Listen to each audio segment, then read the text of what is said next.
Արտադիր։ Այսօր գիտեք ինչ խորհուրդ ունի այսօրվա կիրակին, պատարագը ինչին է նվիրված լինելու, Պահքի շրջանի կիրակիներից երրորդն է։ Երրորդն է, ուրեմն ուզում է առաջինը լինի, ուզում է երկրորդը, երրորդը յուրաքանչյուր կիրակի ես որպես հայ քրիստոնյա հավատարիմ առաքելական եկեղեցուն պարտադիր մասնակցում եմ յուրաքանչյուր պատարագի, յուրաքանչյուր արարողության ժամերգություններին պարտադիր։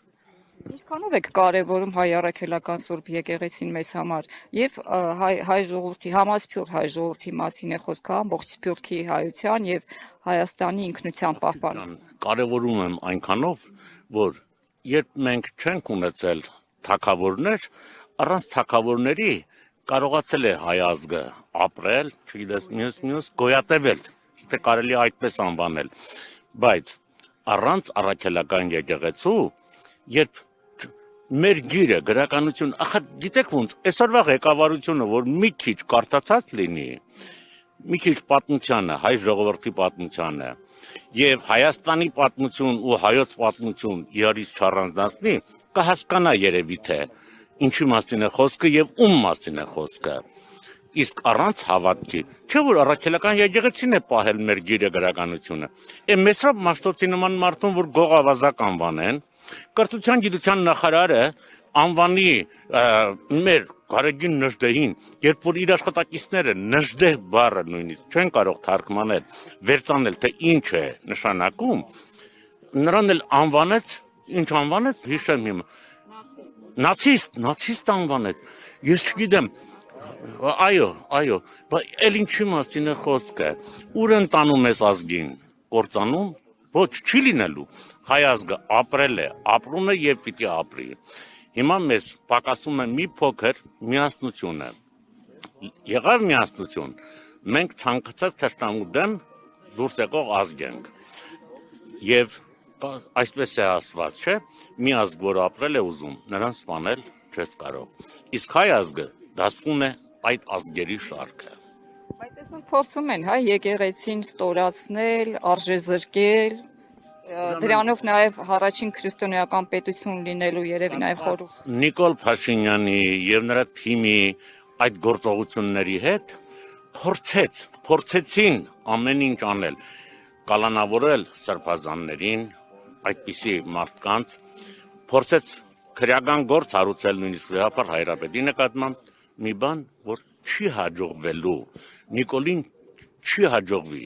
հասնել իր նպատակին։ Քանզի անձամբ ինքս լինելով էջմիածնեցի, լինելով հայ առաքելական եկեղեցու հետևորդ, շատ լավ ճանաչում եմ բոլոր սրբազաններին, շատ լավ գիտեմ, ճանաչում եմ, հարգում, խոնարհվում եմ Վեհապար Հայրապետի մեծության առաջ եւ այդպիսի մարդկանց նկատմամբ փորձել նման միջոցների դիմել եւ նման կերպ փորձել նսեմացնել, դրանով իսկ հակառակը իր գործողություններով Նիկոլը նպաստեց, որպեսզի ավելի բարձրանա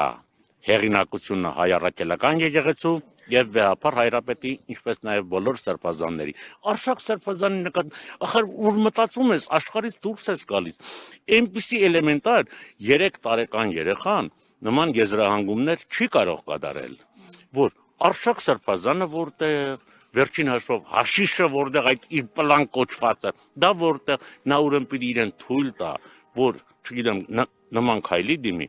ես ինքս ինձ կարող եմ հավատալ, որ կարող է նույնիսկ հեռու ինձանից ես կարող եմ նման քայլի գնամ, բայց Արշակ սրբազանի հանդեպ չեմ կարող, Միքայել սրբազանի նկատմամբ, եղբայր ինչ է արել կամ Բագրատ սրբազանը այս վերջին դատավարության ժամանակ շատ ճիշտ արտահայտում, այդ խեղճ դատավորները իրենք էլ են մեղք, ես ցավում եմ, խղճում եմ նրանք էլ են կարակննջել, չեն իմանում ինչ անեն, երբ որ ասեց դուք